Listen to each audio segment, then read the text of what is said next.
Ji nivîskarê navdar Paulo Coelho 15 gotinên hêja. 1.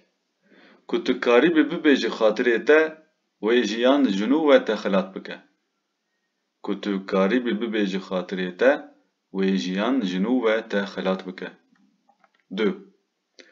Hinek mirovên têk neçûyî hene, ew tim ji şerrê reviyan e. Hinek mirovên têk neçûyî hene, ew tim ji şerrê reviyan e. 3. Tiştê herî rind nehêlin ji dawiyê re, kes nizane sibe ji kê re çi tîne. Tiştê herî rind nehêlin ji dawiyê re, kes nizane sibe ji kê re çi tîne.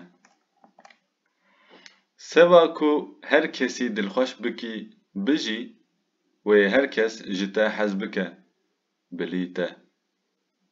Seva ku her kesî dilxweş bikî bijî, wê her kes ji te hez bike, bilî te. 5.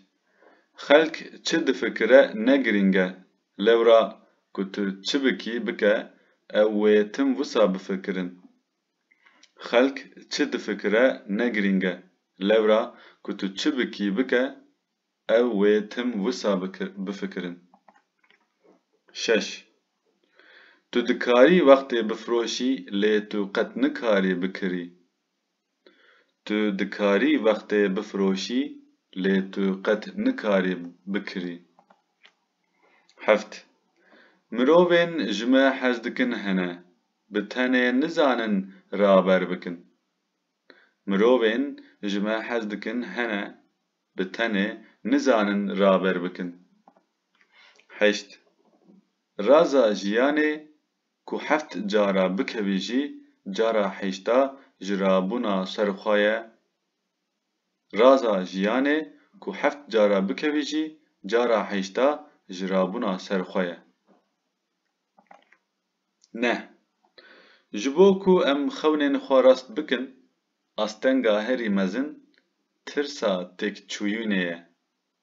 Ji bo ku em xewnên xwe rast bikin, astenga herî mezin tirsa têkçûyînê ye.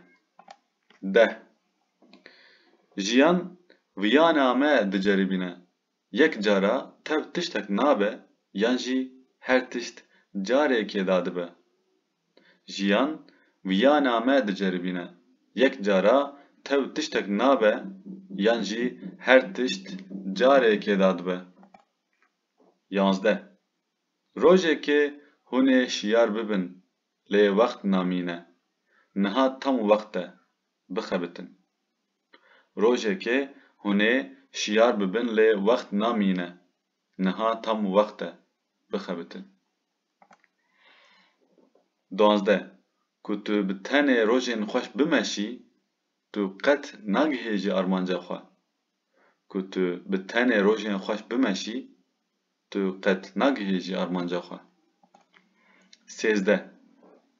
Keştî di lîmanê de ewleyiyê de ne, lê keştî ji bo ku di lîmanê de rakevin nehatine çêkirin. Keştî di lîmanê de ewleyiyê de ne, lê keştî ji bo ku di lîmanê de rakevin nehatine çêkirin. 14. Bibexşîne, lê ji bîr neke, heke tu dîsa birîndar bibî, bexşandin nêrîna te diguherîne, ji bîrkirin bêhay dike. Bibexşîne, lê ji bîr neke, heke tu dîsa birîndar bibî, bexşandin nêrîna te diguherîne, ji bîrkirin bêhay dike. 15. û davî. Jiyana ku tê de dînîtî tune be, jiyanekî bi kemasî ye. Jiyana ku tê de dînîtî tune be, jiyanekî bi kemasî ye.